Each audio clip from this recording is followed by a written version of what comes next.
예, 반갑습니다. 진보당 광시당 위원장 김주업입니다. 일단 선거 제도가 어떻게 되느냐에 따라서 각 정당의 이해 득실이 매우 많이 이제 갈릴 텐데요. 그럼에도 불구하고 정치 제도 또는 선거 제도를 어떻게 개혁할 거냐, 개선할 거냐의 첫 번째 기준은 어떤 것이 국민들이 자기 의견을 충분히 반영해서 자기 이해관계를 국가의 법과 제도로 만들고 예산으로 반영할 수 있는가.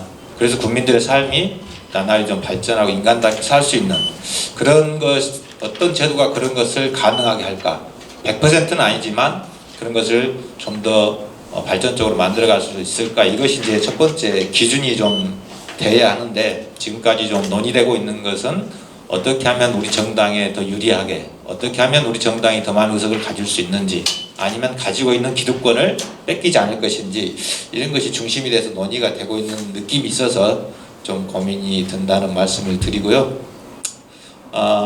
저는 이제 어떤 제도든지 완벽한 제도는 없다고 봅니다. 완벽한 제도는 없고, 다만 현실에서 가장 좀 최상의 또는 가장 적절한 제도가 무엇인가, 이것을 좀 논의를 했으면 좋겠는데, 지금은 또 최적의 제도라고 하더라도 이것이 시간과 환경의 변함에 따라서 또 이 제도가 개선해야 될 낡은 제도가 되는 경우도 있을 것 같고요. 이제 뭐 소선거구제가 보니까 책임성에는 가장 적합하다 이렇게 하는데, 그것 또한 이제 발제하신 대로 그 사람의 공약과 또 그 사람이 공약을 얼마나 충실히 잘 이행했는지 그 성과, 이것이 후보를 선택하는 기준이 된다고 하면 그것이 목적이 달성이 되겠지만, 지금 우리나라 정치 환경은 어떤 사람이 애경사를 더 많이 다니느냐에 따라서 선택되는 이런 정치 환경이 좀 구성되어 있어서, 자칫하면 이것이 나라의 일을 하기보다는 인간관계를 맺고 또 이권을 챙겨주고 이렇게 하는 정치적 부작용으로 나타나는 경우가 많기 때문에 어쨌든 완벽한 제도 이런 것은 없을 것 같다. 다만 그것을 어떻게 운영하려고 우리가 스스로 노력하고 제도적으로 보완해 나가는 것이 좀 필요하지 않겠느냐, 이런 생각이 좀 들고요. 진보당은 이제 여러 가지 선거 제도만 개선해서는, 물론 다른 분들도 이제 그런 의견을 가지고 계실 텐데, 오늘 주제가 선거 제도여서 그렇게 논의가 진행되고 있고 시간도 짧긴 한데요. 선거 제도뿐만 아니라 정치 전반에 관한 여러 가지 제도가 한꺼번에 같이 좀 개선이 되어야 이 선거 제도도 우리가 목적한 바대로, 목표한 대로 그런 목적을 좀 다룰 수 있지 않을까, 이렇게 생각을 하고 여러 가지 고민을 하고 있고요. 제가 오늘 제출드린 이 토론문은 진보당에서 어떻게 하면 정치개혁이 지금보다는 좀 나을 수 있을까를 고민해서 제출드린 건데, 이걸 다 말씀드릴 수는 없을 것 같고, 제목 중심으로 말씀드리면 진보당은 좀 정치개혁 이런 방향으로 좀 됐으면 좋겠다. 그래서 표의 등가성이 좀 보장됐으면 좋겠다. 지금처럼 사표가 너무 많아가지고 자기 표의 등가성이 전혀 보장되지 않는 이런 경우를 좀 개선했으면 좋겠다는 것이고, 다당제가 보장돼서 다양한 의지와 요구가 대변되어야 한다. 과거처럼 뭔가 국민들의 유권자들의 요구와 또 환경이 지금보다는 좀 더 단순하고 이랬을 때는 뭐 민주 대 독재 프레임 뭐 이 두 가지만 가지고도 대한민국사의 정치가 어느 정도 가능했다고 하면, 지금은 뭐 기후 환경부터 시작해서 성평등 문제, 다양한 이해와 요구, 의제들이 있고 또 수요가 있기 때문에 이런 요구들이, 국민들의 요구가 빠짐없이 국가의 법과 제도로 만들어지려면 다당제가 보장되는 이런 정치 시스템으로 갔으면 좋겠다는 생각이고요. 지금 뭐 특정 정당의 지역 독점 구조 많은 분들이 문제시하고 있고, 영남은 국민의힘, 호남은 민주당 이렇게 되어 있는 이런 구조를 깨는 방향으로 좀 갔으면 좋겠다. 다음에 이제 유권자들의 참여가 보장되어야 한다. 단순히 유권자가 투표 때 선거하는 것, 선거날 투표하는 것, 이것 말고도 각 정당에서 후보를 정하는 것부터 시작해서 정치 제도를 만들어가는 것, 여러 가지에 있어서 다양하고 폭넓은 확대가 보장되는 이런 방향으로 좀 개선이 됐으면 좋겠다는 거고요.